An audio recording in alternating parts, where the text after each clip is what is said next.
નમો અરિહંતાણમ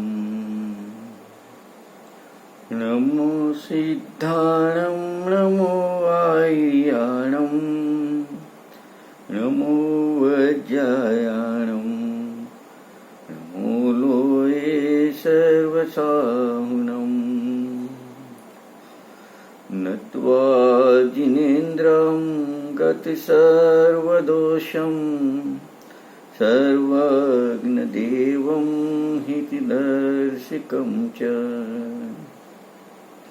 શ્રીજૈન સિદ્ધાંત પ્રવેશિકેયં વિરચ્યતે સ્વલ્દિયાં હિતાયામ.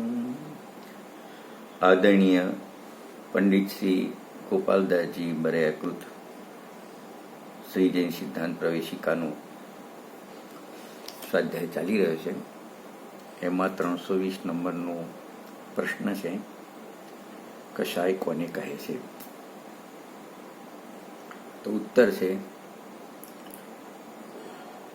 સંજ્વલન અને નો કસાયના મંદ ઉદયથી પ્રાદુર્ભૂત આત્માના પરિણામ વિશેષને કસાય કહે છે. તો આપણે એ સંબંધમાં ચર્ચા ચાલી રહી છે કે આપણે જે કસાયનું સ્વરૂપ છે એ આપણે સમજ્યા. અનંતાનુબંધી કસાય, અપ્રત્યાખાનાવરની કસાય, પ્રત્યાખાનાવરની કસાય અને સ્વંજલન કસાય અને સાથે રહેલી નો કસાયને આપણે સમજ્યા. આપણે એમાં ચોથા ગુણ મિથ્યાત્વ ગુણસ્થાનમાં આ ચારે ચાર કસાયનો ઉદય હોય છે અને અવિરત સમ્યક્ત નામનું ગુણસ્થાન પ્રગટ થતાં અનંતાનુબંધી કસાયનો અભાવ થાય છે અને અપ્રત્યાખાનાવરની કસાયનો ઉદય હોય છે અને તેથી એને દેશસુરત થઈ શકતું નથી. એ પ્રકારના એના પરિણામ જોવામાં આવે છે અને એક કસાય ચોકડીના અભાવપૂર્વકની એને વિતરાગતા હોય છે. ત્યારબાદ આપણે દેશવિરત નામનું જે પંચમ ગુણસ્થાન જોયું, એમાં અનંતાનુબંધી કસાયની સાથે સાથે અપ્રત્યાખાનાવરની કસાયનો પણ અભાવ થાય છે અને એને પ્રત્યાખાનાવરની કસાયનો ઉદય હોય છે. એટલે એને બે કસાય ચોકડીના અભાવપૂર્વકની વિતરાગતા પ્રગટ હોય છે અને એને આ રીતે આપણે પંચમ દેશવિરત ગુણસ્થાન સુધી આપણે પહોંચ્યા હતા. તો અહીંયા આપણે એને જોયું હતું કે બહારમાં બુદ્ધિપૂર્વકના અણુવ્રત ગ્રહણ કરવાથી અને અંતરંગમાં સમ્યક દર્શનની સાથે અનંતાનુબંધી અને અપ્રત્યાખાનાવરની કસાયના ઉદયનો અભાવ થવાથી દેશ ચારિત્ર્યરૂપ આંશિક વિતરાગ પરિણામ પ્રગટ થાય છે. એને આપણે જોયું હતું કે આ પંચમ ગુણસ્થાન કહેવામાં આવે છે. તો એમાં એક વસ્તુ આપણે થોડી એની ચર્ચા કરી હતી કે કોઈ જીવને અણુવ્રત ધારણ કરેલા હોય અને બે કસાયના અભાવપૂર્વકની વિતરાગતા ના હોય તો એને દેશવિરત નામનું ગુણસ્થાન કહેવાય કે ના કહેવાય. તો આપણે એ બાબતમાં આપણે નિશ્ચય, વ્યવહાર અને વ્યવહારાભાસની આપણે ચર્ચા કરી હતી કે જો એને બે કસાય ચોકડીના અભાવપૂર્વકની વિતરાગતા નથી અને બાહ્યમાં અણુવ્રત અને દેશવ્રતને ગ્રહણ કરેલા છે તો એ વ્યવહાર આભાસ છે. એ વ્યવહાર આભાસ છે. અને જ્યારે જીવને સમ્યક દર્શનપૂર્વક અનંતાનુબંધી કસાયનો અભાવ અને અપ્રત્યાખાનાવરની કસાયનો અભાવ થવાથી જે વિતરાગતા પ્રગટ થાય અને એ વખતે આવા અણુવ્રત વગેરે પાલનનો જે શુભરાગ હોય છે, તો એ વખતે જે બે કસાય ચોકડીના અભાવની વિતરાગતા છે એ નિશ્ચય છે અને એ વખતે અણુવ્રતના પાલનનો જે ભાવ હોય છે એ વ્યવહાર છે. તો આવો નિશ્ચય વ્યવહારનો સુમેળ થાય છે, માટે એને દેશવિરત ગુણસ્થાન કહેવામાં આવે છે. એના પછી આપણે એની જે પરિભાષા ઘુમટસાર જીવકાંડના માધ્યમથી આપણે એની પરિભાષા સમજ્યા હતા. એમાં પ્રત્યાખાનાવરની કસાય કર્મનો ઉદય બતાવ્યો હતો, કારણ કે અનંતાનુબંધી કસાય અને અપ્રત્યાખાનાવરની કસાયનો તો ઉદયનો અભાવ છે. તો પછી હવે ઉદય કઈ કસાયનો છે? તો પ્રત્યાખાનાવરની કસાય કર્મનો ઉદય છે અને એનાથી શું થાય છે? તો આપણે એનાથી ત્રણ વાત સમજ્યા હતા.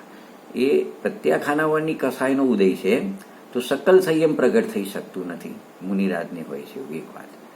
બીજું કે એને એ વખતે સમ્યક દર્શનપૂર્વક અણુવ્રતના શુભ રાગના પરિણામ એને આવે છે, એને એ વખતે પરિણામ હોય છે. અને જે બે કસાય આગળની છે એના અભાવપૂર્વકની વિતરાગતા પણ એને જોવામાં આવે છે.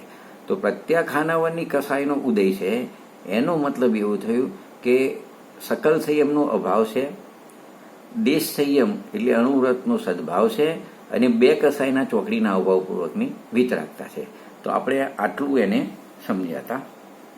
હવે એને આગળ થોડું વિચારીએ તો આ ગુણસ્થાનનો સમ્યક્ત અપેક્ષાએ વિચાર કરીએ તો જે આપણે સમ્યક્તોના 3 ભેદ જોયા હતા, ઔક્ષમિક, ક્ષાયોક્ષમિક ને ક્ષાયિક, તો આ દેશ વિરુદ્ધ ગુણસ્થાનમાં કયા સમ્યક્તોમાં હોય છે, કયા આ 3માંથી કયું સમ્યક્ત હોય છે?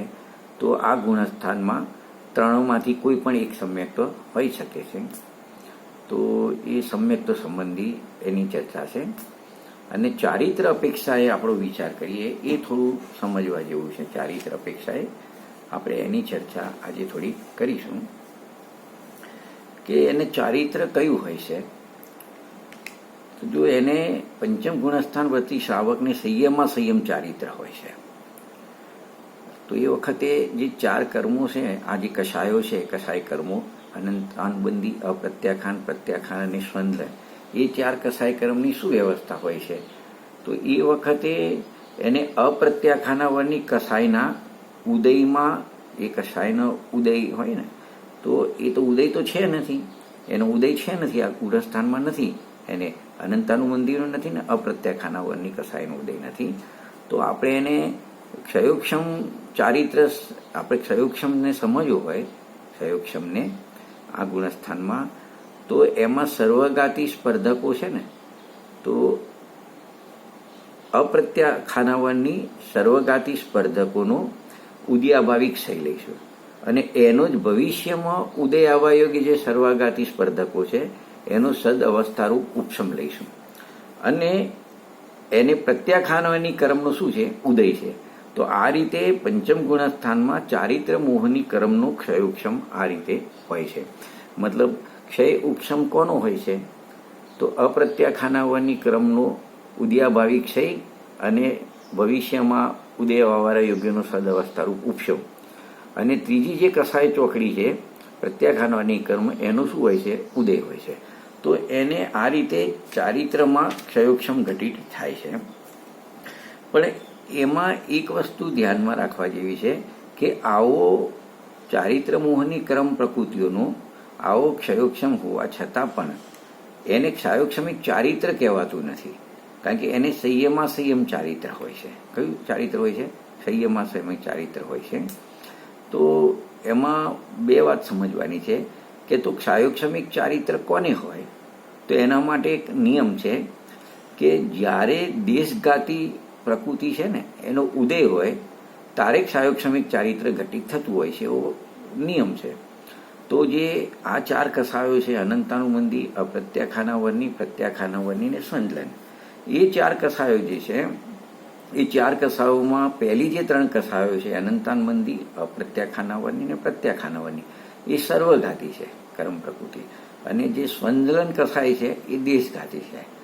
તો જ્યારે એ દેશઘાતીનો ઉદય હશે અને પેલી 3 કસાયના ઉદયનો અભાવ હશે, તો એ વખતે જે ચારિત્ર ઘટિત થશે એ ચારિત્રને જ આપણે ક્ષયોક્ષમિક ચારિત્ર કહી શકીશું.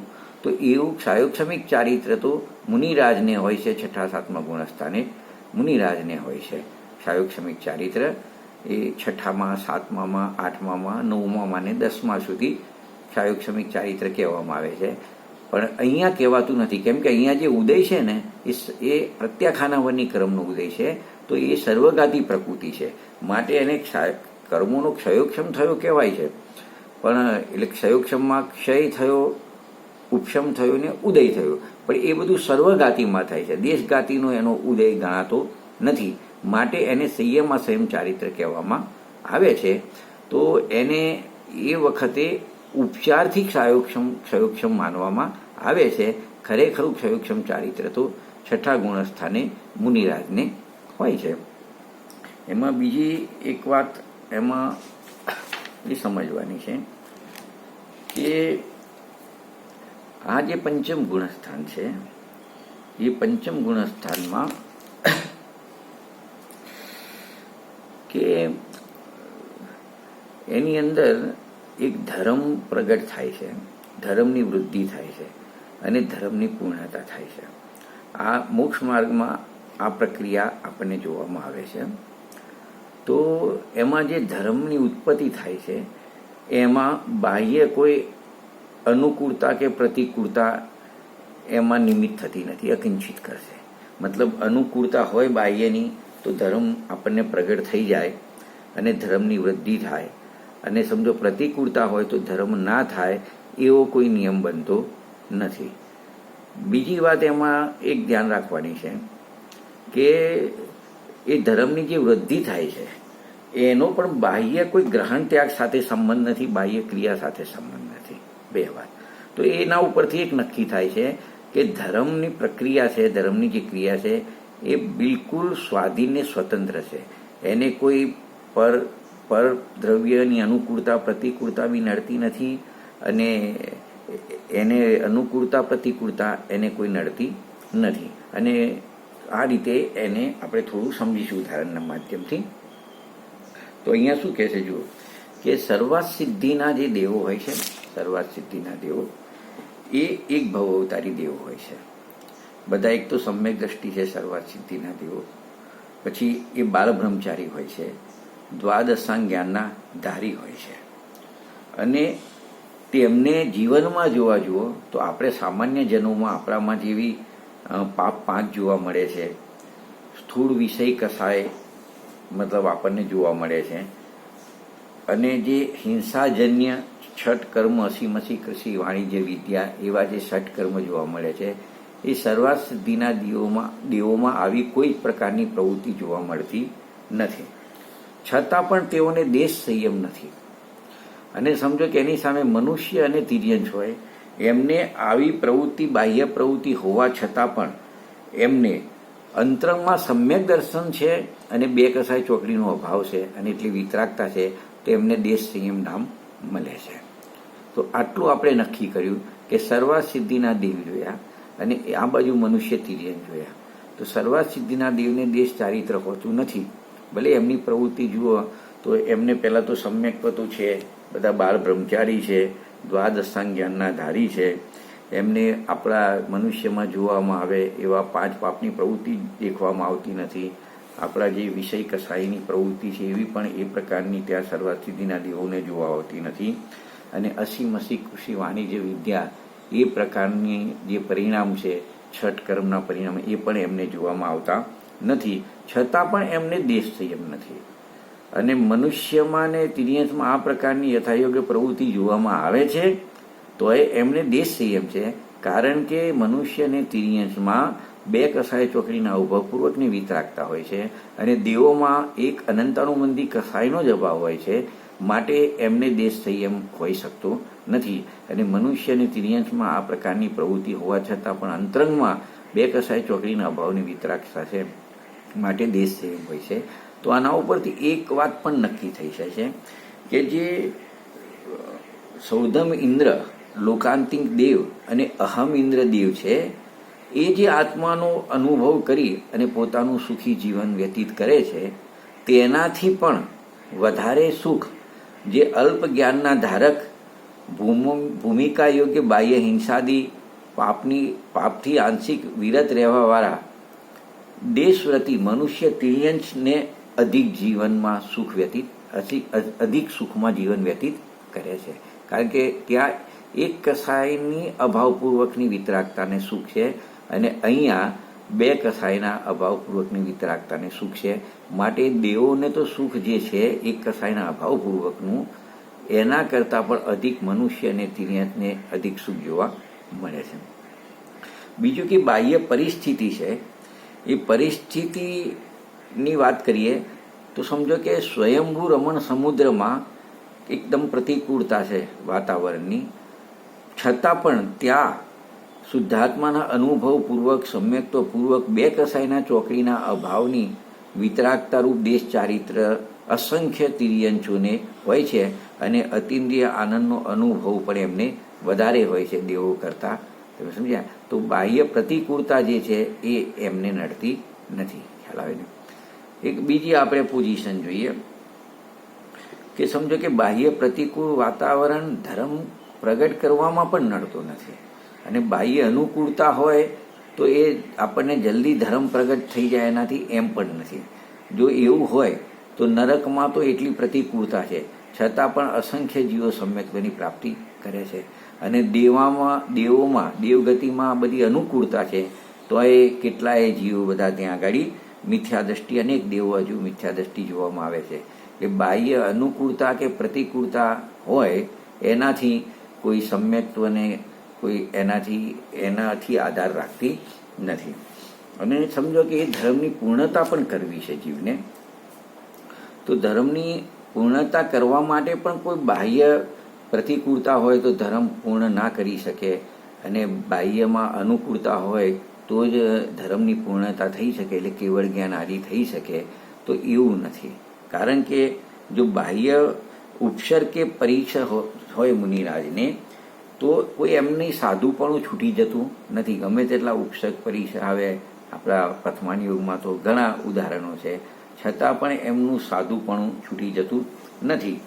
અને એ છતાં પણ એવા સંજોગમાં પણ ઉપસર્ગ પરિસહ જય કરી અને કેવળ જ્ઞાનની પ્રાપ્તિ કરી લે છે. એટલે એના ઉપરથી એ નક્કી થાય છે કે બાહ્યની પ્રતિકૂળતા ઉપસર્ગ પરિસહ ધર્મની પૂર્ણતા એટલે કેવળ જ્ઞાન કરવામાં પણ નડતો નથી. એ એના ઉપરથી નક્કી થાય છે. એટલે આપણે એના ઉપરથી કેટલી વસ્તુ નક્કી કરી કે સુખનો સીધો સંબંધ વ્યક્ત વિતરાગતાથી છે, બાહ્ય પ્રવૃત્તિ અનુસાર ગ્રહણ ત્યાગથી નથી. બાહ્યમાં સમજો કે સર્વાસ્થિતિના દેવને તો કોઈ એવી બધો ત્યાગ જ હોય છે, એવી કોઈ પ્રવૃત્તિ મનુષ્ય તિર્યન જેવી હોતી નથી, છતાં પણ એમને સુખ ઓછું છે. અને મનુષ્ય તિર્યનની પ્રવૃત્તિ હોય છે બધી એ પ્રકારની, તો એમને સુખ વધારે છે. બીજી વાત, ધર્મ પ્રગટ કરવા માટે અને ધર્મની વૃદ્ધિ કરવા માટે અથવા ધર્મની પરિપૂર્ણતા કરવા માટે પણ બાહ્ય અનુકૂળતા કે પ્રતિકૂળતા અકિંચિત કરશે, એટલે એનાથી કોઈ ફરક પડતો નથી. અને ત્રીજી વાત, એના ઉપરથી એટલું નક્કી થાય છે કે ધર્મની ક્રિયા તો આત્માની પોતાની સ્વાધીન અને સ્વતંત્ર ક્રિયા છે, તેને બાહ્ય અન્ય દ્રવ્યોની ક્રિયાથી કાંઈ પણ સંબંધ નથી. તો આપણે આટલું આના ઉપરથી નક્કી કર્યું. હવે જે પંચમ ગુણસ્થાનનું નામ જે સંયમ છે ને, સંયમ એટલે સંયમ અને અસંયમ એવો અર્થ છે. તો એમાં જે સંયમ શબ્દ છે એ આદિદીપક છે, કારણ કે પંચમ ગુણસ્થાનમાં જે થોડો પણ સંયમ આવ્યો ને એ ઉપરના બધા ગુણસ્થાનોમાં સંયમ હોય છે, માટે એને આદિદીપક કહેવામાં આવે છે. અને અસંયમ છે એ અંતદીપક કહેવામાં આવે છે, કારણ કે આ ગુણસ્થાનથી નીચેના જે ગુણસ્થાન છે ને, મિથ્યાત્વ અસંયમ હતું, સાસાદન અસંયમ, મિશ્ર અસંયમ, તો એ બધા નીચે મિથ્યાત્વથી લઈને અહીં સુધી અસંયમ લાગે છે. અહીંયા પછી અસંયમ શબ્દ લાગતો નથી, એટલે અહીંયા અસંયમ અંતદીપક છે, અને અહીંયાથી સંયમની શરૂઆત થાય છે. તો ઉપરના બધા ગુણસ્થાનોમાં સંયમ છે, માટે સંયમની અપેક્ષાએ એને આદિદીપક કહેવાય છે, અને અસંયમની અપેક્ષા એને અંતદીપક કહેવાય છે. હવે આપણે ગુણસ્થાન, આપણે કષાયના જે વાત છે ને એના થોડું આપણે એને જોઈશું. હવે આપણે અહીં સુધી આપણે પ્રત્યાખાનાવરની કષાયવાળા ગુણસ્થાન જોયું, પાંચમું ગુણસ્થાન. ચોથું ગુણસ્થાન અપ્રત્યાખાનાવરની કષાયવાળું જોયું, અને પહેલું ગુણસ્થાન અનંતાનુબંધી કષાયવાળું જોયું. હવે જે સ્વંદલન અને નો કષાયવાળું જે ગુણસ્થાન છે એ છઠ્ઠું, સાતમું, આઠમું, નવમું ને 10મું છે. તો એ જે આપણે એમાં તીવ્ર ઉદય હોય છે સ્વંદલન અને નો કષાયનો, તારે છઠ્ઠું ગુણસ્થાન હોય છે, અને મંદ થાય છે તારે સાતમું થાય છે. તો પછી 8મા, 9મા ને 10મામાં એ કષાયની કઈ પ્રકારની વ્યવસ્થા છે એને આપણે થોડું સમજવા માંગીએ છીએ. તો જો હવે આપણે સ્વંદલન કષાયને ટચ કરી રહ્યા છીએ હવે આપણે, બરાબર છે. તો 3 કષાયના અભાવપૂર્વકની વિતરાગતા હોય, સાથે સમ્યક્ત હોય, સકલ વ્રત પણ હોય, આટલું હોય તો 3 કસાયનો તો અભાવ બતાવ્યો, એટલે હવે ચોથી કસાયનો ઉદય આવશે. તો સ્વંદલન કસાય અને નવનો કસાય એની સાથેની જ હોય, એનો તીવ્ર ઉદય હોય, એનો શું હોય? તીવ્ર ઉદય. તો આવું પ્રમત વિરત નામનું ગુણસ્થાન છે, જેની ચર્ચા આપણે પ્રમાદમાં કરી હતી કે જ્યારે આવી પરિસ્થિતિ હોય કે 3 કસાયના ઉદયનો અભાવ હોય એટલી વિતરાગતા હોય. એક વાત. બીજું, એને સમ્યક્ત તો છે જ, આ બધી સમ્યક્ત સહિતની વાત છે. 2 વાત. એટલે સમ્યક્ત સહિત સકલ વ્રત છે. અહીંયા ત્યાં દેશ વ્રત હતા 5મા ગુણસ્થાને, અહીંયા કયા છે? સકલ વ્રત છે, સકલ વ્રત સહિત છે. પરંતુ ઉદય કયો લઈશું? તો એ સ્વંદલન કસાય અને નવનો કસાયનો પણ તીવ્ર ઉદય લઈશું. તો તીવ્ર ઉદય હોય ત્યારે પ્રમાદ સહિત હોય એ જીવ, એ જે કસાયનો ઉદય આવ્યો ને એનાથી એને પ્રમાદ હોય છે, ત્યારે આ પ્રમત વિરત નામનું ગુણસ્થાન થાય છે. આપણે તો એ પ્રમતનું થોડી એની ચર્ચા કરીએ. તો આ જે સ્વંદલન કષાય અને નવનો કષાયનો ઉદય કયા કયા ગુણસ્થાને હોય છે? તો નીચે તો પ્રશ્ન નથી, શરૂ થાય છે 6ઠા ગુણસ્થાને. તો 6ઠામાં હોય, 7મામાં હોય, 8મામાં હોય, 9મામાં હોય અને 10મામાં હોય. તો આ જે 7, 8, 9, 10, 6, 7, 8, 9 ને 10 જે આ ગુણસ્થાન છે એની અંદર આ જીવને મિશ્ર પરિણામ ચાલતા હોય છે. એટલે એને વિતરાગ પરિણામ પણ છે યથાયોગ્ય ભૂમિકા પ્રમાણેના ગુણસ્થાન પ્રમાણે, અને સાથે રાગ પરિણામ પણ હોય છે. હવે જો કોઈ એવું માની લે કે આ બધા મુનિરાજના ગુણસ્થાન છે એટલે એકલો વિતરાગ પરિણામ જ છે પણ રાગ હોતો જ નથી, તો પણ એ વાત એની ખોટી છે. અને કોઈ કે સમજો 6ઠું ગુણસ્થાન લઈએ આપણે, તો 6ઠું ગુણસ્થાન તો શુભો ઉપયોગનું ગુણસ્થાન છે, તો એકલા રાગના પરિણામ હોય ને ત્યાં વિતરાગતા ના હોય, તો એ પ્રમાણે પણ આ પ્રમત વિરત નામનું મુનિરાજનું ગુણસ્થાન બનતું નથી.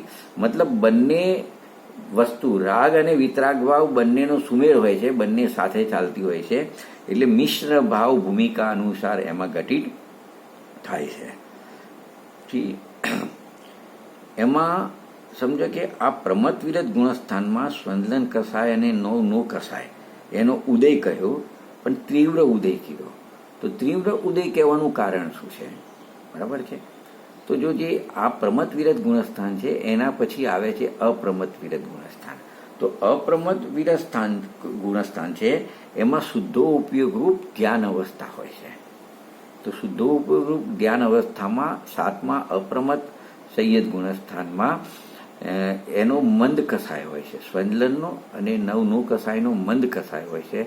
અને જ્યારે શુદ્ધો ઉપયોગ ધ્યાનરૂપ અવસ્થા છૂટી અને શુભો ઉપયોગરૂપ અવસ્થા આવે છે, તો એ વખતે પેલો મંદ કીધો તો એ અપેક્ષા અહીંયા તીવ્ર ઉદય એનો કહેવામાં આવે છે. અને એ વખતે એમને આ પ્રકારના શુભ રાગના પરિણામ જોવામાં આવે છે. હવે આપણે 6ઠા ગુણસ્થાનથી લઈ અને 10મા ગુણસ્થાન સુધી આપણે કષાય અને નો કષાયનો ઉદય કેવી રીતે હોય છે એ અહીંયા વિભાજન કરેલું છે, આપણે એને થોડું જોઈ લઈશું. તો જો પહેલા નામ આપણે બોલી દઈશું.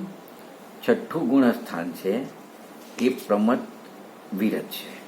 7મું ગુણસ્થાન છે એ અપ્રમત વિરત, વિરત કહો કે સંયત કહો એક જ વાત છે. 8મું ગુણસ્થાન છે અપૂર્વકરણ ગુણસ્થાન છે. 9મું ગુણસ્થાન છે અનિવૃત્તિકરણ ગુણસ્થાન છે. અને 10મું ગુણસ્થાન છે સૂક્ષ્મ સાંપ્રાય નામનું ગુણસ્થાન છે. તો આ સ્વંદલન કસાય અને નવનો કસાયનો ઉદય આ 5 ગુણસ્થાનમાં હોય છે. તો આપણે જોયું કે જે પ્રમત સંયત નામનું 6ઠ્ઠું ગુણસ્થાન છે ત્યાં સ્વંદલન કસાય અને નો કસાયનો તીવ્ર ઉદય હોય છે. અને અપ્રમત સંયત નામનું જે ગુણસ્થાન છે 7મું, એની અંદર આ સ્વંદલન કસાય ચોકડી અને નવનો કસાયનો મંદ ઉદય હોય છે. એ બેની તો આપણી ચર્ચા આવી. હવે જે 8મું અપૂર્વકરણ ગુણસ્થાન છે તો એમાં પણ સ્વંદલન અને નવનો કસાય છે, એનો 7મામાં મંદ હતો તો અહીંયા મંદતર લઈશું, તો મંદતર ઉદય હોય છે. અને એના પછીનું 9મું જે અનિવૃત્તિકરણ ગુણસ્થાન છે એમાં સ્વંદલન અને નો કસાયનો મંદતમ ઉદય હોય છે. અને જે 10મું ગુણસ્થાન છે એનું નામ છે સૂક્ષ્મ સાંપ્રાય, એટલે સાંપ્રાય એટલે કષાય, અને કષાયમાં માત્ર લોભ કષાય જ હોય છે, તો એને સૂક્ષ્મ લોભનો ઉદય હોય છે. મતલબ આપણે તીવ્ર, મંદ મંદતર, મંદતમ અને સૂક્ષ્મ, એ રીતે આપણે 5 ભેદ પાડીશું. તો તીવ્ર કસાય તો 6ઠા ગુણસ્થાનમાં લઈશું, મંદ ઉદય એનો આપણે 7મામાં લઈશું, મંદતર એનો ઉદય એનો 8મામાં લઈશું, મંદતમ ઉદય 9મામાં લઈશું અને સૂક્ષ્મ લોભનો ઉદય 10મામાં લઈશું. તો અહીં સુધી આવી કસાયો જોવામાં આવે છે, જે આપણું પ્રકરણ છે ને કસાયો. અને એમાં જે 10મા ગુણસ્થાને સૂક્ષ્મ લોભ છે એનો પણ શું થઈ જાય છે કે અભાવ થઈ જાય છે અને પછી જીવ આગળ કસાય રહિત અવસ્થાને પ્રાપ્ત થાય છે. તો આ પ્રમાણે આપણે જોયું. તો જે મુનિરાજ હોય છે એમના સંજલન અને ન કસાયનો ઉદય, બસ મુનિ જીવનમાં 3 કસાયનો તો પ્રશ્ન નથી. તો સમજો 6ઠાથી 10મા સુધી લઈએ તો એમાં સંજલન કસાય ને નો કસાયનું જ આખું એનો રોલ એની અંદર હોય છે. અને 3 અનંતાનુબંધી આદિ 3 કસાય તો એમના મુનિ જીવનમાં હોતી નથી. એ એવા પરિણામોનો તેમને અભાવ જ હોય છે. પણ આ જે સંજલન કસાયની જે કણિકા છે, આપણે કીધું પાણીના લીટી સમાન, આપણે એનો વાસનાકાળ જોયો હતો ને, તો પાણીના લીટી સમાન એવી કસાય એમના જીવનમાં જોવામાં આવે છે. તો આ પ્રમાણે મુનિનું જીવન છે. ને આપણે એને થોડું આગળ જોઈશું એ મુનિ જીવનને.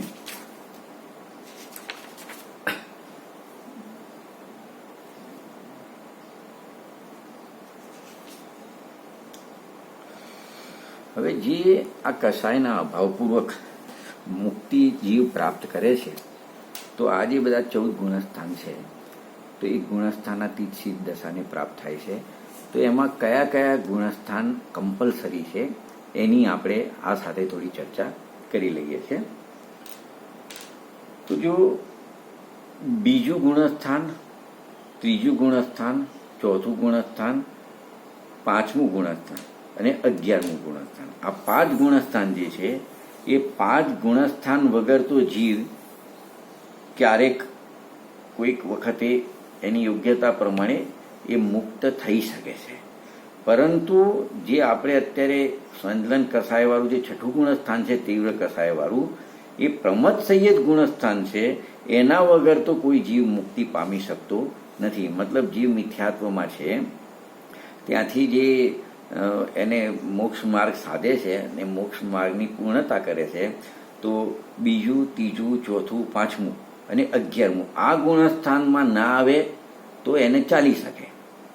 સીધું 12મા ગુણસ્થાનમાં જઈને 13મા સહયોગ કેવડીને 14મા અયોગ કેવડીમાં જઈ અને સિદ્ધ દશાની પ્રાપ્તિ થઈ જાય. પણ આ જે 6ઠું ગુણસ્થાન છે એ 6ઠા ગુણસ્થાનમાં તો કમ્પલસરી એને આવવું પડે છે. એક તો એ વાત છે. બીજું, એને આ 5 ગુણસ્થાનની જરૂર નથી, પરંતુ એને કેટલા ગુણસ્થાનો હોય છે? તો જીવ અનાદિનું મિથ્યા દ્રષ્ટિ છે, એટલે પહેલું મિથ્યાત્વ ગુણસ્થાન તો એને કમ્પલસરી થઈ ગયું, એ હોય જ એને, એમાં લાવવાની વાત નથી. બીજું 6ઠું પ્રમત વિરત ગુણસ્થાન પણ એને કમ્પલસરી છે. 7મું અપ્રમત વિરત ગુણસ્થાન પણ એને હોય છે. અને સીધી સપક શ્રેણી માળે તીર્થંકર આદિ જીવો હોય એ ઉપસમ શ્રેણી માણતા નથી, સીધી સપક શ્રેણી માણે છે. તો 8મું, 9મું, 10મું અને સપક શ્રેણી છે એટલે 11મું નહીં આવે, સીધું 12મું ગુણસ્થાન આવશે. તો 12મું ગુણસ્થાન, ત્યારબાદ સહયોગ કેવડી અને અયોગ કેવડી, આ 9 ગુણસ્થાન વગર જીવની મુક્તિ થતી નથી. ખ્યાલ આવે ને? અને પેલા 5 ગુણસ્થાન વગર જીવની મુક્તિ થઈ શકે છે. તો એક ગુણસ્થાનના સંબંધમાં આટલો નિયમ છે. હવે એક પ્રશ્ન આપણે એમ થાય કે આ પ્રમદસંયત ગુણસ્થાન છે, તો એ તો શુભો ઉપયોગ રૂપ છે, એને જગપંથ કીધું, બંધના કારણો કીધા, ત્યાં બંધનું બંધકારક છે, બરાબર છે, અને શુભો ઉપયોગ રૂપ છે. અને મુનિરાજને તો શુદ્ધો ઉપયોગની પ્રતિજ્ઞા કરેલી છે. અને એ 6ઠા ગુણસ્થાનમાં આવે છે તો એ ઉપરની અપેક્ષાએ કિંચિત એમને આકુરતા બી એ વખતે, મતલબ એમના તીવ્ર કસાય છે ને, તો એ પ્રકારના પરિણામ પણ જોવામાં આવે છે. તો પછી આ ભાવલિંગી મુનિરાજ આ 6ઠા ગુણસ્થાનમાં શા માટે આવતા હશે? એવો પ્રશ્ન થાય ને, કે 7મા સીધું આવે, 7મું છે, તો પછી 7મામાંથી 6ઠામાં શું કરવા આવે? સીધા ઉપર જતા રહેતા હોય તો એમ ખ્યાલ આવે ને?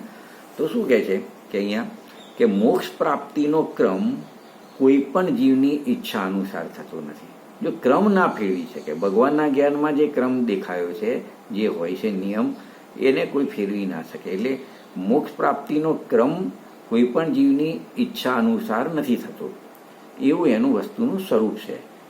તો એ વસ્તુ સ્વરૂપ અનુસાર જ થાય છે, અને એ વસ્તુ સ્વરૂપ તથા એનો ક્રમ અનંત સર્વજ્ઞ ભગવાન તો એ જાણ્યો છે અને દિવ્ય ધ્વનિમાં કીધો છે. તો જુઓ એમાં શું છે એનું ક્રમ, કે મુનિ જીવન આવે તો સૌથી પહેલા શુદ્ધો ઉપયોગ રૂપ અપ્રમદ વિરત ગુણસ્થાનની પ્રાપ્તિ થાય છે. એવું નહીં કે પહેલું છઠ્ઠું આવે, ભલે બોલવામાં 1 2 3 4 5 6 7 બોલ્યા છે, પણ મુનિ દશા છઠ્ઠાથી કહેવાય છે. છતાં પણ પહેલા કયું ગુણસ્થાન આવે છે? શુદ્ધો ઉપયોગ રૂપ અપ્રમદ વિરત ગુણસ્થાનની એમને શું થાય છે? પ્રાપ્તિ થાય છે. અને જો 7મું આવ્યું ને, તો 7મું આવ્યા પછી સીધા સપક શ્રેણી માળી અને મુક્ત થઈ જાય એવું પણ બનતું નથી. કારણ કે શુદ્ધો ઉપયોગ રૂપ અપરમત દશામાં એનો કાળ રહેવાનો એક અંતર્મુહૂર્ત છે. તો યથાયોગ્ય અંતર્મુહૂર્ત કાળ વ્યતીત થઈ જાય પછી એક તો પોતાની પર્યાયગત યોગ્યતાના કારણે અને યથાયોગ્ય કર્મના ઉદયના કારણે, એટલે તીવ્ર ઉદય આવે છે એમને સ્વંદલન કસાઈનો, અને એના નિમિત્તથી શુભો ઉપયોગ રૂપ પ્રમદ વિરત ગુણાસ્થાનમાં આવવું અનિવાર્ય થઈ પડે છે. એમને આવું નથી, પણ આ પ્રકારની એક માર્ગમાં વ્યવસ્થા હોય છે, અને એ જ પ્રમાણે દરેક જીવો, જેટલા પણ જીવ અત્યાર સુધી મુક્તિને પ્રાપ્ત થયા, એ બધા જીવોએ પહેલાં તો નિયમથી 7મું મુનિદશાનું ગુણસ્થાન પ્રગટ કર્યું, અને 7મું પ્રગટ કરીને નિયમથી 6ઠા ગુણસ્થાનમાં આવ્યા હોય છે, એવો નિયમ છે. બીજું શું છે કે અંતર્મુહૂર્તમાં મુક્તિ પામવાળા મુનિરાજની વાત કરીએ ને, તો એ પણ જે શ્રેણી આરોહણની તૈયારી કરે ને, તો એના પહેલા સમયમાં, એટલે એના શરૂઆતના સમયમાં એક અંતર્મુહૂર્તમાં તો હજારો વખત 6ઠા 7મા ગુણસ્થાનમાં ઝૂલી જાય છે. ભલે એક અંતર્મુહૂર્તમાં, મોટા અંતર્મુહૂર્તની અંદર મુનિ દશા પ્રગટ કરીને શ્રેણી માળવાના હોય અને મોક્ષે જવાના હોય, પણ એ અંતર્મુહૂર્તના કાળની અંદરના કાળમાં જ એમને હજારો વખત 6ઠી 7મું 6ઠું 7મું 6ઠું 7મું એવું થયા કરે છે. અને એમને એટલે એનો મતલબ 6ઠા ગુણસ્થાનમાં આવવું જ પડે છે. તેમની ઈચ્છા તો નથી આવવાની, પણ મોક્ષ પ્રાપ્તિનો પ્રગટ થાય એ પહેલાંનો ક્રમ જ એવો છે, બરાબર છે, કે એમને 6ઠા ગુણસ્થાનમાં આવવું પડે છે. અને જગપંથનો અર્થ સંસારનો માર્ગ છે, અર્થાત 6ઠા ગુણસ્થાનનો શુભો ઉપયોગ રૂપ ભાવ, અર્થાત શુભ પરિણામ બંધરૂપ હોવાથી સંસાર માર્ગ છે. અને જેમ અગ્નિમાં શીતલતા મળી ના શકે, એમ શુભમાં વિતરાગ ભાવ રૂપ મોક્ષ માર્ગ શોધવો વ્યર્થ છે. એ શુભો ઉપયોગને જે જગપંથ કીધું ને, તો એ ગુણસ્થાનમાં એમાં એમને બંધ થતો હોય છે. જે શુદ્ધ પરિણતિ ચાલુ હોય છે એ વસ્તુ અલગ છે, એટલો ધર્મ એમનો જે હોય છે ટકી રહે છે, એટલી વિતરાગતા 3 કસાય ચોકડીના અભાવપૂર્વકની. પણ જે શુભો ઉપયોગ છે એ જગપંથ છે, કારણ કે એનાથી બંધ થાય છે, છતાં પણ એમાં આવવું એમને જરૂરી છે. બીજી વાત આપણે એવી લઈશું એની અંદર, કે આચાર્યકૃત બધા શાસ્ત્ર લેખન ઉપદેશ, જો આ 6ઠા ગુણસ્થાનમાં કેવા કેવા કાર્યો મુનિરાજના થતા હોય છે એની વાત થાય છે. કે જેટલા બી શાસ્ત્રો લખાય છે ને, આપણા જે સમજો કુંકુન આચાર્ય દેવે લખ્યા, 84 પાહુડ લખ્યા, કે જે આચાર્યોએ શાસ્ત્રો લખ્યા, એ શાસ્ત્ર લેખનની પદ્ધતિ, જે શાસ્ત્ર લેખનની પ્રક્રિયા પણ 6ઠા ગુણસ્થાનમાં થાય છે. ઉપદેશની પ્રક્રિયા પણ 6ઠા ગુણસ્થાનમાં થાય છે. કે મુનિરાજને 7મામાં તો શુદ્ધો ઉપયોગ રૂપ ધ્યાનમાં હોય છે, એ વખતે ઉપદેશ આપવાનો શુભ ભાવ હોતો નથી. પણ 6ઠા ગુણસ્થાનમાં આવે તો શાસ્ત્ર બી લખવાના ભાવ હોય છે, એ વખતે ઉપદેશના પણ ભાવ હોય છે. કે સમજો દીક્ષા આપવાના, શિક્ષા આપવાના, જેટલા પણ બહારના 28 મૂળગુણ પાલનના બધા રાગ હોય છે, મતલબ એ બધા જ કાર્યો એમને આ 6ઠા પ્રમદ વિરત ગુણસ્થાનમાં થતા હોય છે.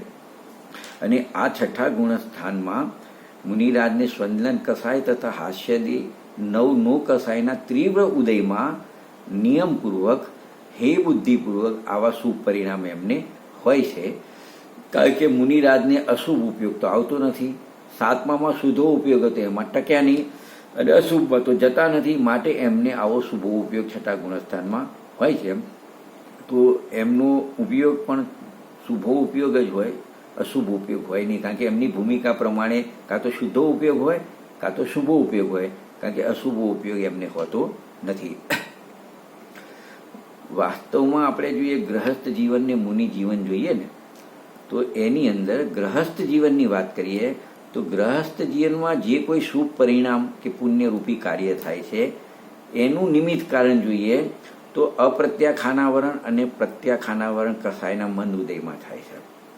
અને મુનિરાજના જીવનમાં જે શુભ પરિણામ હોય છે અથવા પ્રશસ્ત પુણ્યરૂપ જે હોય છે એ નિયમથી સ્વંદન કસાય અને નો કસાયના યથાયોગ્ય તીવ્ર ઉદયમાં થાય છે. ને ત્યાં અપ્રત્યાખાન પ્રત્યાખાનાવરની કસાયનો મંદ ઉદય હોય ત્યારે ગ્રહસ્થ દશામાં શુભ રાગના કાર્ય થાય છે. મુનિરાજને સ્વંદન કસાયના તીવ્ર ઉદયમાં આ બધા કાર્યો જોવામાં આવે છે. આ કારણે શ્રાવક જીવનથી મુનિ જીવન કેવું છે, જુદું પડી જાય છે. અને એનું આપણને જ્ઞાન પણ થાય છે કે મુનિરાજને શુભ રાગ કેવા હોય અને શ્રાવકના શુભ રાગ કેવા હોય. બરાબર છે. પણ જે પરિણામ મુનિરાજને હોય છે એ ખરેખર એમના માટે તો કેવા હોય છે, હે બુદ્ધિ હોય છે. એ સમજો શાસ્ત્ર લખવાનો રાગ હોય કે ધર્મ ઉપદેશ આપવાનો રાગ હોય, એ હે બુદ્ધિ હોય છે. પરંતુ એવા પરિણામો દ્વારા જ શ્રાવકોનો મહાન ઉપકાર થઈ જાય છે.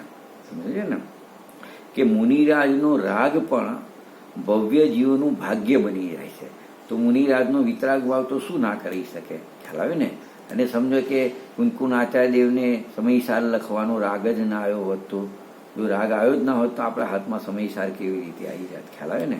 એ આપણે થોડો વિચાર કરીએ કે મુનિરાજને જે હે રૂપ શુભ ભાવ હોય છે એનાથી જ શ્રાવકનું સહજ રૂપથી શું થાય છે, કલ્યાણ થાય છે. કારણ કે એ સમયસાર આદિ ગ્રંથ છે એ કેટલાય જીવોના જીવનને પરિવર્તન થવામાં નિમિત્ત થયેલું છે, ખ્યાલ આવે ને. પૂજ્ય ગુરુદેવશ્રી હતા, કૃપાળુ શ્રીમદજી હતા, બધા કેટલાય જીવો છે કે સમયસાર હાથમાં આવ્યા પછી એમનું આખું જીવન એમાં એમનું કલ્યાણનું કાર્ય થયું હોય. એટલે વાસ્તવિક રૂપ વિતરાગ રૂપથી ધર્મથી શ્રાવકનું અવિનાશી કલ્યાણ મુનિરાજથી આ રીતે એમના શુભ ભાવમાં આવવાથી એ નિમિત્ત એમના પડે છે. બીજી જે આહારક વૃદ્ધિધારી મુનિરાજ હોય છે ને, વૃદ્ધિનો અર્થ પુણ્યોદયથી અથવા વિશુદ્ધતાથી પ્રાપ્ત વિશિષ્ટ શક્તિની ઉપલબ્ધિ, કે મુનિરાજને એવી શક્તિઓની ઉપલબ્ધિ થાય છે શુદ્ધો ઉપયોગના ફળમાં પુણ્યોદયથી એમને જે શુભો ઉપયોગના પુણ્યોદયથી એમને બધી શક્તિઓ એવી વિકસિત થાય છે કે રિદ્ધિઓ બધી એમને પ્રગટ થાય છે. અને એ રિદ્ધિઓમાંથી પણ જે કોઈ બી એમનું જે કાર્ય થાય છે એ બધું છઠ્ઠા ગુણસ્થાનમાં વૃદ્ધિના પ્રયોગ આદિ થાય છે ને, એ બધું પણ છઠ્ઠા ગુણસ્થાનમાં થાય છે. જો કે મુનિરાજને વૃદ્ધિઓ પ્રગટ થાય તો ઘણા મુનિરાજને તો ખબર પણ નથી હોતી કે આવી વૃદ્ધિઓ પ્રગટ થઈ છે. અને કદાચ હોય ને એમનો વૃદ્ધિનો પ્રયોગ થતો હોય તો એ વખતે એમને આ છઠ્ઠું ગુણસ્થાન છે. બીજું આપણે જોઈએ કે આ છઠ્ઠું ગુણસ્થાન છે ને એમાં જે પ્રમત વિરત છે ને, તો પ્રમત જે શબ્દ છે એ અંત દીપક છે. મતલબ અહીં સુધી પ્રમત એટલે પ્રમાદ અહીં સુધી જોવામાં આવે છે. કારણ કે મિથ્યાત્વથી શરૂ કરીએ પહેલું ગુણસ્થાનથી આ છઠ્ઠું ગુણસ્થાન આવ્યું, તો એ નિયમથી ત્યાં સુધી પ્રમત છે. અને આપણે નથી અપ્રમત કે પ્રમત નથી જે બોલીએ છીએ ને, તો 1 થી 6 ગુણસ્થાન એ પ્રમત છે અને ઉપરના 7 થી 14 ગુણસ્થાન અપ્રમત છે. તો આ પ્રમત ગુણસ્થાન છઠ્ઠા ગુણસ્થાન સુધી હોય છે, એટલે એને અંત દીપક કહેવામાં આવે છે. એટલે આપણે ગુણસ્થાનમાં પ્રમત શબ્દોનો પ્રયોગ કરીશું ને, જેમ આમાં પ્રમત સંયત છે એમ પ્રમત મિથ્યાત્વ, પ્રમત સાસાદન, પ્રમત મિશ્ર, પ્રમત અવિરત સમ્યક્ત્વ, પ્રમત વિરત, આ પ્રમાણે આપણે એને કહી શકાય. અને અહીં આવ્યા પછી પ્રમત શબ્દ નીકળી જાય છે, માટે એને અંત દીપક કહેવામાં આવે છે.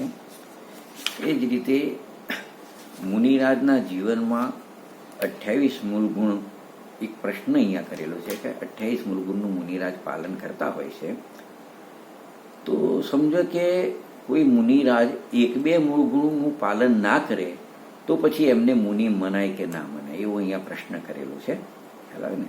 63 નંબરનો પ્રશ્ન છે 145 નંબરના પેજ ઉપર ગુણસ્થાન વિવેચનમાં. જો પ્રશ્ન હું વાંચું છું, 28 મૂળ ગુણોમાંથી જો મુનિરાજ દ્વારા એક બે મૂળ ગુણોનું પાલન ન થઈ શકે તો તેમને મુનિ મનાય કે ના મનાય, ખ્યાલ આવે ને? તો જો આ બધી શાસ્ત્રોમાં લખેલી વાતો એનો આધાર છે કે અનંત તીર્થંકર પરમાત્માના જે ઉપદેશ છે અને એ ઉપદેશને મુનિરાજોએ શાસ્ત્રોમાં આચાર્યોએ લિપિબદ્ધ કરેલો છે, બરાબર છે? તો એ શાસ્ત્રોમાં એવી આજ્ઞા છે કે 28 મૂળ ગુણોનું સમગ્રપણે પાલન કરવું એ જ સાધુનું સાચું સ્વરૂપ છે, બરાબર? કદાચિત પૂર્વ સંસ્કારવશ મૂળગુણ પાલનમાં કોઈ અતિચાર લાગી જાય એ વાત જુદી છે, પણ કોઈ ઓછા હોય મૂળગુણ એવું ના હોય, ખ્યાલ હોય ને? કોઈ અતિચાર કોઈ પૂર્વ સંસ્કારવશ લાગી જાય તો એ વસ્તુ અલગ છે. જો એમાં શું થાય, સમજો કે એક બે ઓછા માની લઈએ, તો જો 1, 2 અથવા 3, 4 મૂળ ગુણોનું પાલન ન હોય તો પણ આપણે સાચા ગુરુપણાની માન્યતા સ્વીકારી લઈએ, તો પછી 5, 6 ઓછા હોય, 7, 8 ઓછા હોય તો પણ ગુરુપણા માનવામાં શું વાંધો આવે, ખ્યાલ આવે ને? તો એ પછી કોઈ નિશ્ચિત નિયમ જ ના રહે કે પછી કેટલા મૂળગુણ પાલે એને ગુરુ કહેવા કે મુનિ કહેવા, ખ્યાલ આવે ને?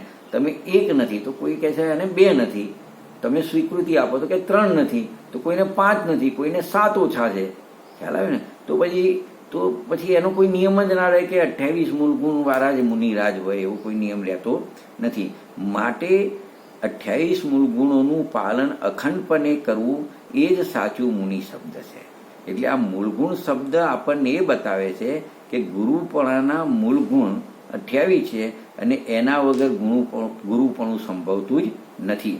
જેમ મૂળ વગર વૃક્ષ હોતું નથી એવી રીતે 28 મૂળગુણ વગર કોઈ મુનિપણું હોતું નથી. એ આગમથી, તર્કથી અને યુક્તિથી પણ યથાર્થપણે સિદ્ધ થાય છે. તો થોડી એના માટેની પરિભાષાઓ છે. જો કોઈ 28 મૂળ ગુણોનું આગમ અનુસાર નિર્દોષપણે પાલન કરે છે તે સાચા ગુરુ છે, એવી પરિભાષા ચરણાનીય ગ્રંથની મુખ્યતાથી હોય છે. એક વાત બરાબર છે. બીજું, અનંતાનુબંધી આદિ 3 કસાય ચોકડીના ઉદયના અભાવના સમયમાં ધ્યાન રહિત શુદ્ધ પરિણતિ સહિત અવસ્થાના સમયે મુનિરાજને જે પ્રકારના બાહ્ય આચરણની પ્રવૃત્તિ હોય છે એને 28 મૂળ ગુણ કહેવામાં આવે છે. આવી પણ એક પરિભાષા જોવા મળે છે. એમાં શું લીધું? 3 કસાય ચોકડીના ઉદયનો અભાવ, અને એ વખતે શુદ્ધ ધ્યાન પણ ખરું એમનું, શુદ્ધ પરિણતિ સહિત અવસ્થા, એ વખતે ધ્યાન નથી, ધ્યાન 7મા ગુણસ્થાન, શુદ્ધો ઉપયોગની ધ્યાનરૂપ અવસ્થા 7મા ગુણસ્થાન. એટલે પહેલા 3 કસાય ચોકડીનો અભાવ, 1, ધ્યાન રહિત અવસ્થા 2, ત્રીજું શુદ્ધ પરિણતિ સહિત 3 વાર, અને એ વખતે એમને જે બાહ્ય આચરણ હોય છે 28 મૂળ ગુણનું હોય છે, ખ્યાલ ને? 4 વાર બતાવી.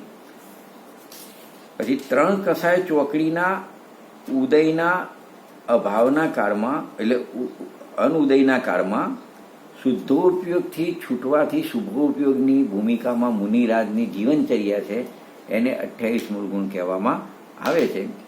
અને ચોથો પ્રશ્ન છે, સંજ્વલન કસાય ચોકડીના યથાયોગ્ય ત્રિઉદયના નિમિત્તથી મુનિરાજની જે પ્રકારે આચરણમાં પ્રવૃત્ત થાય છે એને 28 મૂળ ગુણ કહેવામાં આવે છે, બરાબર ને? તો એક પ્રશ્ન નાનકડો કરેલો છે, એ જોઈ લઈએ આપણે કે શું પુલ્લાક આદિ મુનિ સાચા મુનિ નથી હોતા? પુલાક મુનિ 5 પ્રકારના મુનિના ભેદ આવે છે, આપણે એમાં તે નથી જતા. પુલાક આદિ મુનિ સાચા ના હોય કે એને પ્રશ્ન કેમ કર્યો કે એને થોડો દોષ હોય છે તો એટલા માટે પુલાક મુનિને યાદ કરે છે. પુલાક આદિ મુનિ સાચા મુનિ નથી હોતા, તો પછી પુલાક આદિ મુનિનું સ્વરૂપ શું છે? તો ઉત્તર આપ્યો, જે ઉત્તર ગુણોની ભાવનાથી રહિત હોય અને કોઈ ક્ષેત્ર કે કાળમાં કોઈ મૂળ ગુણમાં અતિચાર લગાવે તથા જેને અલ્પ વિશુદ્ધતા હોય તેને પુલાક મુનિ કહે છે. જેમ કે ગરમીની ઋતુમાં જાંગ સુધી પગ ધોઈ લેવા આદિ. આવું પુલાક મુનિ આમ તો ભાવલિંગી સમ્યક દ્રષ્ટિ મુનિરાજ હોય છે, પરંતુ વ્રતોના પાલનમાં ક્ષણિક અલ્પ દોષ તેમનાથી થઈ જાય છે. છતાં પણ એમનું રૂપ તો યથાજાત રૂપ છે, એટલે એમને 3 કસાય ચોકડીના ઉદયના અભાવપૂર્વક ભાવલિંગીપણું એમને હોય છે અને તેમને સામાયિક અને છેદો સ્થાપના બે સંયમ એમને હોય છે. તો આવા મુનિરાજ પુલાક હોય છે તો આવો એ પ્રકારનો એમને અલ્પદોષ હોય છે, પણ કોઈ મૂળગુણ પાલન ના હોય એવું બની શકતું નથી. તો આપણે જે કષાયથી થતા બધા ગુણસ્થાન છે એ કષાયને આપણે સમજ્યા. તો આપણો આ પ્રમાણે અહીંયા કષાય સંબંધી જે પ્રશ્ન હતો ને, તો એ કષાયનો પ્રશ્ન આપણો 320 નંબરનો જે પ્રશ્ન હતો, કષાય કોને કહે છે? તો સ્વંજલન અને નો કષાયના મંદ ઉદયથી પ્રાદુર્ભૂત આત્માના પરિણામ વિશેષને કષાય કહેવામાં આવે છે. એટલે જે મુનિરાજને આવું છઠ્ઠા ગુણસ્થાનથી કષાય હોય છે, પણ એને પ્રમત્સેય ગુણસ્થાન કીધું. એ પ્રમાદવાળી દશા છે, ધ્યાન વગરની દશા છે. અને મુનિરાજને શુદ્ધો ઉપયોગની ધ્યાનની દશા હોય એ વખતે એમને મંદતર મંતમ ને સૂક્ષ્મ લોભ નામની કષાય હોય છે. તો એ કષાયની અહીંયા વાત કરેલી છે. એટલા માટે એમને લખ્યું કે સ્વંદલન અને નો કષાયના મંદ ઉદયથી પ્રાદુર્ભૂત આત્માના પરિણામ વિશે કષાય કહેવામાં આવે છે. તો આ પ્રકારે કષાયની પરિભાષા અહીંયા પૂરી થઈ. 320 નંબરનો પ્રશ્ન. કાલે આપણે 321 નંબરથી આપણા 338 નંબરના પ્રશ્નો છે, તો એની ચર્ચા આપણે કાલે કરીશું. તો અહીંયા આપણે વિરામ લઈએ છીએ. જય જિનેન્દ્ર.